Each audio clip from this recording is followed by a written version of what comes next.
My stomach literally twisted as I approached the entrance to the restaurant. I had no idea if I could eat anything.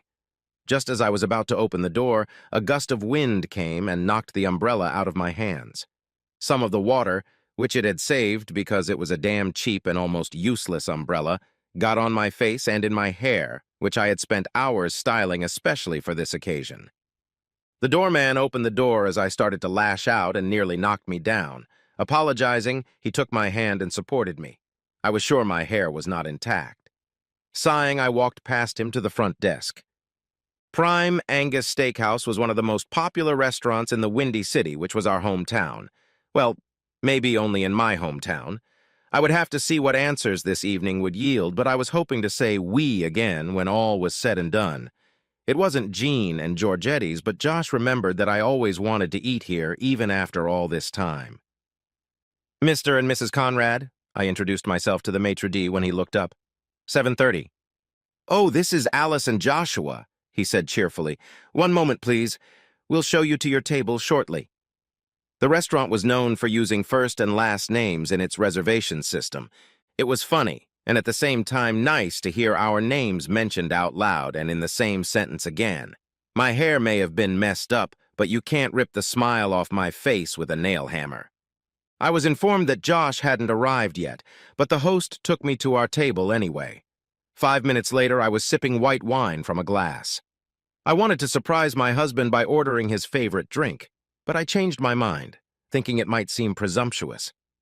I didn't want to do or say anything tonight that might interfere with our possibly happy reunion. Looking forward to seeing Josh for the first time in almost a year, I remembered the best times, truly wonderful times, in our relationship. Josh and I met a week after I graduated from college. My father had helped me get a job at Wilkins and Bather LLC, a large accounting firm. Josh was a high-profile client as a result of his parents' untimely death and a very large inheritance, not to mention a trust fund. Our firm managed the fund, and we were consumed with distributing the assets he inherited. At the time, I had nothing to do with Josh's finances. I was just an entry-level accountant. We both fell in love with each other at first sight, started dating, and married 15 months later. In fact, it was my firm that suggested we draw up a prenuptial agreement that would be agreed upon by all parties. What I loved most about my husband was his charisma and energy. His personality was a perfect match for mine. In those early years, before and after we were married, we could talk about anything. The way he explained everything and the passion he exuded made me see him as a man beyond his years of maturity. I suddenly remembered the night it all ended, the night Josh had fallen into silence. It had happened on Valentine's Day the year before, and all credit to me. For the first 3 years, Josh and I had a relationship like a fairy tale. The love, the sex, the companionship, it was all there, and I was content. Content. That word began to plague me and even haunt me. The spoon of tar in my honey barrel of contentment turned out to be one Brett Stratton. He, too, was a wealthy client of my firm, and by the time I met him, I was well on my way to a junior partner position. We all know how history unfolds. Heck, even I knew what was involved at the time, but I went ahead and bought it anyway. The slight flirtation made me tremble with anticipation. Dressing better, sexier, on days when I knew he'd be in the office made me tremble even more. Turning down his lunch invitation the first time added as much excitement to the game as finally accepting his offer. Then light touches on my arm or knee took the game and the risk to a new level. I had everything under control until I did. Josh was as excited about our company party as I was. After all, he knew a lot of people there. By the time we were married, Josh had taken his hobby of tool patenting to a new level, and the week before the party, we did a surprise demonstration at a London company. As for my husband, I didn't even have any doubts. He advised me to have fun at the party, but not too much. He promised to visit me at midnight on the day of the party to make sure I was okay. I knew it was more than that, but I didn't believe he had any reason to suspect me of anything inappropriate. Brett filled my glass that night, but to be honest with myself, I was already allowing for a 30% chance that given the right circumstances, Brett and I would work something out. Maybe we'd end up just kissing, but deep down, I knew I'd never completely ruled out sex. In a dark conference room with the door closed and the curtains drawn, I had my first bout of cheating. The sex was great. Really good, mind-blowing sex. If it hadn't been, I would never have gone back to the well. I wondered why none of the staff noticed our absence when we returned to the party almost an hour later. I didn't feel guilty until I got in my car and rushed home, reaching the house only 4 minutes before Josh called. "Miss!" I was stunned, coming back to the present. "Are you still waiting for your guest?" I frowned and looked at my phone. Josh was 20 minutes late, despite the grace period. I apologized to the waiter and decided to order an appetizer for the two of us to avoid a possible embarrassment. I wondered where he was. Another fleeting thought that crossed my mind, I immediately pushed it to the back of my mind. With a noticeable chill, I mentally went back to those fateful few weeks after the party. Josh called at exactly midnight, as promised. I pulled myself together and dealt with it, and by the time we said goodnight to each other, I was sure he had no idea what I'd done. Lying in bed that night, I reflected on my predicament. There had been no Martian ray gun, there was no sudden loss of brain function. I knew what had happened and why. Well, mostly why. When I thought about the wonderful sex I'd just had and what had led up to it, my mind began to clear. I was sure I should give Brett another spin or two, maybe 3, but that was the end of it. I convinced myself that this was something just for me, different from what Josh and I had. I dismissed the idea like a rag, the way most cheaters or porn addicts do when they're in a serious relationship. I also knew that Brett meant nothing to me, at least not as much as my husband. The next time Brett and I met was after one of our lunches. In addition to another round of amazing sex, I received the gift of a disposable cell phone. Brett knew Josh, or at least knew of him. They had met at 2 events at different companies where both employees and clients were in attendance. Both knew about each other's money. Looking back, Brett might have been a little jealous that Josh's fortune was considerably larger than his own, but he never showed it out loud. From the Christmas party until early February, we were together 3 times, and not once was Josh's name mentioned, either before or during our conversations in bed. I had only made a promise to myself 3 times, so I should have stopped it. If I had, everything would have changed. The spoonful of tar in the honey barrel became a real intrusion 2 days before Valentine's Day. Brett texted me from a burner phone, something he'd never done before. He usually called during the hours I was at work. He wanted to spend a few hours with me, on Valentine's Day. I told him no, right away. He insisted and almost begged. He asked me to find out what my plans were with Josh and for how long. He assured me that we would date within those terms and I would get home on time. I put up obstacles. I made excuses for even the obvious things. I played into his hands. I also knew I would give in before I even said it out loud. Everything inside me was screaming at me not to do it, but I ignored my inner voice and threw common sense to the wind. There was no sex that day. I apologized for working a few more hours, promising Josh that it wouldn't interfere with our special evening. Brett and I met at a fancy restaurant on the south side, far from my house. My only gift that night was a very expensive necklace, which meant only one thing, and that was bringing me back from my fairy tale. Brett had fallen in love with me, and I couldn't have that. I refused his gift, which he didn't handle very well. We argued until we noticed the same looks from the staff and visitors. Then he pleaded with me passionately, and I gave a long list of reasons why we would never be a couple. As a result, we arrived at the restaurant 20 minutes later than we should have. When I realized this, I panicked and ordered Brett to drive me back to the office to get my car. Now I had to arrive 45 minutes later than I had promised Josh. Maybe I would have gotten over it and things would have ended peacefully that night without anyone but Brett and I finding out about anything. If it hadn't been for the flat tire, we never would have been discovered. Well, that and that damn call tracking app. To this day, I have no idea how or what caused the flat tire. It was raining and Brett was desperately trying to change it himself, concerned about my lateness and the possible consequences.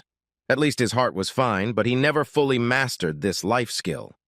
When I looked out the fogged windshield 40 minutes later and saw my husband's resentful face through the streams of rain, I thought my life had been cut short, and not figuratively. It seemed like a very long time had passed, but probably only 30 seconds had passed when Brett saw that he was just standing there too. I assumed, but never found out for sure, that he had quickly walked to the front of the car to try to make some kind of excuse. Whatever arguments he made, they weren't being heard. Josh kept his eyes on me until Brett was done, at which point my husband slapped him across the face with a swing, causing Brett to fall to the cold asphalt. That finally made me get up from my seat and jump out of the car. Josh had already turned his back to me when I begged him to stop, and I squatted down to help my lover. Brett had fallen into the wet street, and his $5,000 suit was completely ruined. Seeing that he was okay, I ran after my husband until I felt someone grab my arm tightly, holding me in place. "Let him go," Brett said sternly but gently. "He'll need a minute, or a day. And he's in no mood to talk to you right now. I can tell you that if I were him, I'd want to be alone." His look told me he was a he after the way I treated his gift and his feelings for me. "I need to go to him," I cried. "Let me go!" Brett saw the situation for what it was. He was the only one of the three of us who wasn't in the clouds. He let go of my hand and shook his head. "Then go," he warned me. "But it won't do you any good. Get your stuff out of the car and call a cab. I'm going to the emergency room to see if my jaw is broken." I saw the maitre d' heading toward my table, and I stopped thinking about Valentine's Day past. Damn, these people were impatient. "Madam," he began, "may I ask for your guest's phone number? May I help him to make sure he's okay?" God, I thought, what's going on? But then I realized that they were probably watching me and wondering why I wasn't calling or texting my husband. "No," I replied emphatically. "He's on his way. I just heard from him." I picked up my empty glass and twirled it gently in my hand. "I'd certainly like another, please." The waitress who was standing right behind him snapped out of her seat in a flash. My thoughts drifted back to the past. The cab ride took almost an hour in total. When I walked in, the house was dark and I thought it was cold. Josh wasn't home. That wasn't surprising. Brett was right in saying he needed time. Oddly enough, I found that I too needed time to formulate answers to some of the questions my husband was sure to have. What I never imagined, not once, was that Josh wouldn't come home. The last time I saw him, he was driving out of our neighborhood of small, sparsely built-up mansions. I was on my way home, so I didn't have a chance to turn around and try to catch up with him. I discovered that all of his belongings were gone. The movers must have gotten to him while I was at work. At first I sobbed, but then I got angry. How could he just leave me? Didn't even talk to me about it. I wrote him an emotional and smug message. He never responded. 2 days later, I decided to try to find him and maybe talk to my parents, my own and his sister. My sister Sheila was heartbroken when she answered the phone. "How could you, you bitch?" she screamed into the phone. "I loved that man. He was the best thing that ever happened to you, and this is how you repay him. What's wrong with you?" She was the first messenger. Beth, Josh's sister, was much worse. "What could you possibly want from me, you whore?" were the first words out of her mouth. No hello or anything. "I want to know where he is." I stood my ground. "I need to apologize and make things right." "Good luck with that, you idiot," she replied with pity. "I loved you like a sister." "Why? Explain it to me.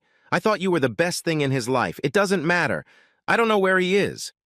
He only texted me about what happened, not even going into detail, and said he'd get back to me, but he needed time to reevaluate his life. When I called back 3 weeks later, Beth said she knew where he was but would never tell me. She said her best advice for me was to leave it alone and keep my hopes up or file for divorce. And after talking to my parents and getting over their disappointment, I found myself pondering alone. Was I really such a bad person? Well, of course I knew the answer to that question, although it took several months of therapy to confirm it. During that time, I gave myself my word to wait it out. I wouldn't file for divorce. I would also honor my vow of celibacy. This went on until mid-April. Brett was wary and kept his distance. I figured he was probably worried about my marriage and concerned for himself as well. The day I inquired about him with my team leader, I was informed that he had missed an appointment the previous week due to hospitalization. I got very concerned, found out what hospital he was in, and went to see him. He told me that he had been attacked. I didn't think he believed it. And I certainly didn't either, but I wasn't going to fight back. His last words hurt me deeply. "Alice," he said in a hushed whisper because of the injury to his neck. "I'd rather never see you again." Dinner had failed, and so had my Valentine's Day. Damn it, I thought, why? Why invite me to meet him here if only to humiliate me? I saw the owner of the table talking to the waiter, probably about how to treat me more delicately. It had been almost an hour since I'd sat down at the table. I turned my back to the window, wondering how I could get out of there with a modicum of dignity. The downpour had intensified since an hour ago. Despite the downpour, something in the well-lit cafe across the street caught my eye. A spectacular blonde with almost white hair sat looking into the eyes of her lover and holding his hand across the table.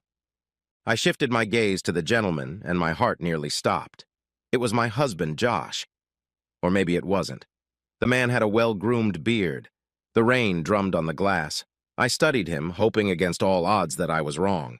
They were laughing and making eyes at each other, and they were clearly a couple. They averted their gaze and uncrossed their arms. The man turned to the window and looked. He looked right at me. I was sure of it. Jumping up from my seat, I acted on pure emotion and adrenaline. Wallet, coat, check. Pulling out my wallet, I quickly crossed the dining room. Check. I handed my credit card to the maitre d' and on my way out, asked him to charge me for the lobster tail, promising to come back and sign the receipt. Of course, by the time I entered the cafe, they were already gone. By then, I was sure it had been his plan all along. They must have been ready to leave, just waiting for me to make my move. To mess with me. Never in my life had I felt so hopeless and humiliated. When I left the cafe, the waiter met me in the rain with my card, receipt, and phone number that I had left on the table. Another pity-filled look, which after all these months went down easier than the rain, and an insincere wish me luck. I walked back to the lobby of the steakhouse and hailed a cab. It was a little after 9:30. On the way home, I asked the driver to stop at a liquor store and tipped him $20 to come in and buy me a dose for the night. Money was still the least of my problems. I was able to hold on to it. All the way to my front door, I held on to it, and then when I walked in, the dam burst. I had such high hopes for this evening, hopes of reconciliation and love, so many other fantasies I'd conjured up in my dreams. Instead, I was alone, wet and freezing. He wouldn't come back. I would never get a chance to explain myself or apologize for my transgressions. Worst of all, he'd found someone else. The realization of how stupid that sounded in my own head triggered another bout of tears. I walked to the kitchen and pulled a wine corkscrew out of the desk drawer, but immediately put it back and reached into my bag for a bottle of vodka. The wine could wait. Living alone and celibate for a year was my own choice. I accepted the loneliness and even embraced it with joy. My parents, sister, co-workers, and even a few friends I'd kept in touch with since college tried to convince me to continue living my life. Only my therapist stood apart from the crowd. She told me unequivocally that being alone and realizing why I'd destroyed my marriage wasn't even close to the worst thing that could happen. Much better, she told me, than having another failed relationship. That night, as I poured a third vodka into my glass, it felt very different. I was truly alone, even worse than that fateful night when I came home and found Josh gone. Well, this was it. Time to put on my big girl panties and move on with my life. The ringing of the doorbell made me jump. What else could this night bring? What more could I bear? There was a delivery man. He was even wearing some sort of uniform. I signed my name and he handed me a box in a plain brown wrapper and a bouquet of black roses. My heart dropped again. I placed both items on the kitchen table and examined them carefully. The first thing I noticed were the roses. They weren't black, as in dead. They were literally dead. Dried, rotted red roses. Probably the same bouquet Josh had held in his left hand when he stood there a year ago, stunned and destroyed, looking at me sitting in the passenger seat. I needed to think about it.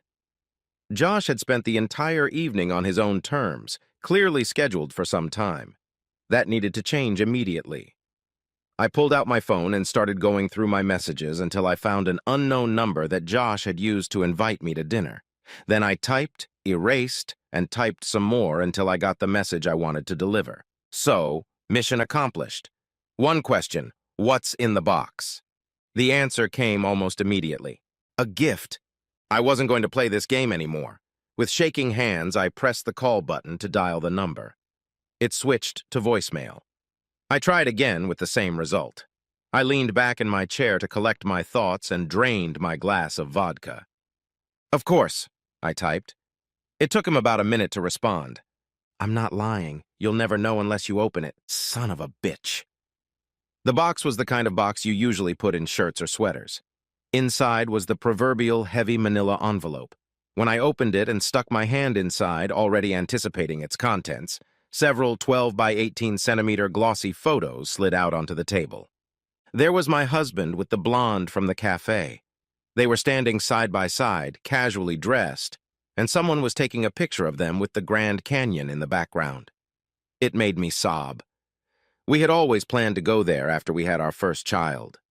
Another photo captured the beautiful body of a blonde woman in a barely there bikini in some tropical location. The woman was perfection itself, right down to her cute little legs. I suddenly felt too depressed to be jealous. That would probably come later. Other pictures showed the two of them engaged in different activities or just burning love in each other's eyes. I pushed them aside. I looked inside the envelope and found two things: a handwritten note from my husband and a cover sheet entitled "Dissolution of Marriage." Looking through it, I saw that it had Josh's attorney's name and number on it. I picked up the note. "Alice, first of all, I want to apologize for my deception today. I thought long and hard about what our reunion would look like and how it might end. In the end, I realized that we would never be on equal footing if you couldn't experience what I experienced last Valentine's Day. Telegraphing about it wouldn't have been the same and wouldn't have done either of us any good. I couldn't find the words to express my sadness or disappointment in you last year, so I left. As Paul Simon said 50 years ago in his song, any words of mine at the time would have fallen on me like silent raindrops, and certainly yours." I decided we both needed silence, so I went in a different direction and started a new life, albeit not a temporary one. That's where and how I met Tiffany. She helped me heal and gain understanding. Sometimes she even advocated on your behalf. I won't bore you with the details, the pictures should be enough. If, after seeing them and reading this, you still have any interest in a possible reconciliation, call this number and we can set up a real date and time to talk. I don't expect forgiveness to be easy to obtain from either of us, but I'm here if you want to try. Josh. After rereading it, I set the letter aside. I noticed that the number listed was different from the one we had just communicated on. For a split second, I felt a wave of relief wash over me. There was still a chance. Then that joyous anticipation was obscured by a dark cloud of reality. Josh showed me exactly what I had done to him and demonstrated it very skillfully. I felt what he felt, what I had done to this man, my own husband, he could do to me in return. In that moment, I realized that I could never be with someone capable of hurting me as much as he had, like I had hurt him. He was still a teacher, and he still took me to school. I could never again truly love a man who could attack my heart and my emotions so coldly and cruelly. And I would have to live with myself for a long time, knowing that I was that kind of man too. The very last thing we deserved was each other. I realized then that my time would be spent self-reflecting and learning how to be a better person before I could trust myself with the heart of a new love. For a brief moment, my inner voice told me that I shouldn't give up so quickly. I took the pictures in my hands once more and looked through them carefully. Josh was happy with this woman, Tiffany. Through the rain, it was as clearly visible from across the street as it was in the crystal-clear photos. With a heavy heart and a sigh, I sat in silence for almost 20 minutes. Finally, my thoughts stopped fighting themselves. He hadn't lied. He really had given me a gift. I picked up my phone and started typing a text. I erased my words again and then stopped at what I wanted to say. "Thank you," I typed, adding a sad emoticon and then a determined one. I had only waited a few minutes. "You're welcome. I hope you have a good life, Alice. I'm planning to. Call a lawyer. Despite the prenup, I've been very honest. It's just money, and I have plenty of it. I hope you've learned from everything that happened, but it's not for me to dwell on it. I'll always remember you. He'll always remember, no tenderness or anything like that. Just remember. As for me, it'll be a long time before I forget about him, too. I walked over to the counter to pour myself another shot of vodka and fleetingly hoped that someday, perhaps in the distant future, I'd be able to enjoy Valentine's Day again.